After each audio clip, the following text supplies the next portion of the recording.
രാത്രിയോടുകൂടി സ്വർണ്ണ വിപണി ചരിത്രത്തിലേക്ക് ഒരുപക്ഷെ സർവകാല റെക്കോർഡുകൾ ഭേദിച്ചുകൊണ്ട് മുന്നേറിയേക്കുമെന്ന് നിരീക്ഷകർ അഭിപ്രായപ്പെടുന്നു.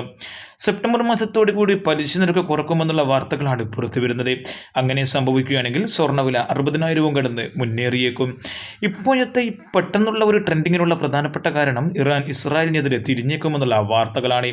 അങ്ങനെ സംഭവിക്കുകയാണെങ്കിലും സ്വർണ്ണവില ചിലപ്പോൾ സർവകാല റെക്കോർഡുകൾ ഭേദിച്ചുകൊണ്ട് മുന്നേറിയേക്കും.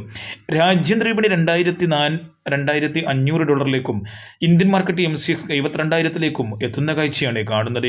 ഒരുപക്ഷെ നാളെ തന്നെ $2,500 കടന്ന് മുന്നേറിയേക്കാമെന്നും നിരീക്ഷകർ അഭിപ്രായപ്പെടുന്നു. തങ്കത്തിന്റെ വിലയിലും വീണ്ടും ചരിത്രത്തിലേക്ക് നീങ്ങുന്ന കാഴ്ചയാണ് കാണുന്നത്. സ്വർണ്ണവില ഇന്ന് ഒരു പവന് 80 രൂപ കൂടി 52,520 എത്തുകയായിരുന്നു. അതേസമയം 24K തങ്കം വില ഇന്ന് രാത്രിയോടുകൂടി 1 ഗ്രാമിന് 7,240 കുതിച്ചിരിക്കുകയാണ്. ഇന്ന് രാവിലെ 7,160 വ്യാപാരം നടന്നത്.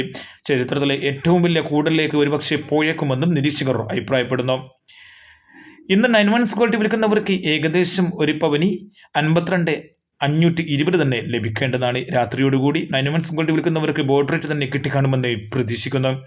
വെള്ളി വില ഇന്ന് 1 രൂപ കൂടി ഗ്രാമിന് 89 10 ഗ്രാമിന് 890 വ്യാപാരം നടന്നത്. സ്വർണം വിൽക്കാനുള്ളവർക്ക് ഒരുപക്ഷെ കാത്തിരിക്കാൻ സമയമുള്ളവർക്ക് സ്വർണ്ണവില വീണ്ടും കൂടിയേക്കുമെന്നുള്ള സൂചനയാണ് മാർക്കറ്റുകളിൽ നിന്നും ലഭിക്കുന്നത്.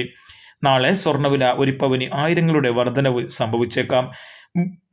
കൃത്യമായും നേരത്തെയും സ്വർണ്ണവില അറിയാനും സ്വർണ്ണ വിപണിയിൽ വരുന്ന മാറ്റങ്ങളെക്കുറിച്ചുള്ള സൂചന അറിയാനും ഈ ചാനൽ സബ്സ്ക്രൈബ് ചെയ്യൂ. തൊട്ടപ്പുറത്തുള്ള ബെൽ ബട്ടൺ കൂടി എനേബിൾ ചെയ്യൂ. നിങ്ങളുടെ സുഹൃത്തുക്കളിലേക്കും ഷെയർ ചെയ്യൂ. Thank you for watching. Thank you.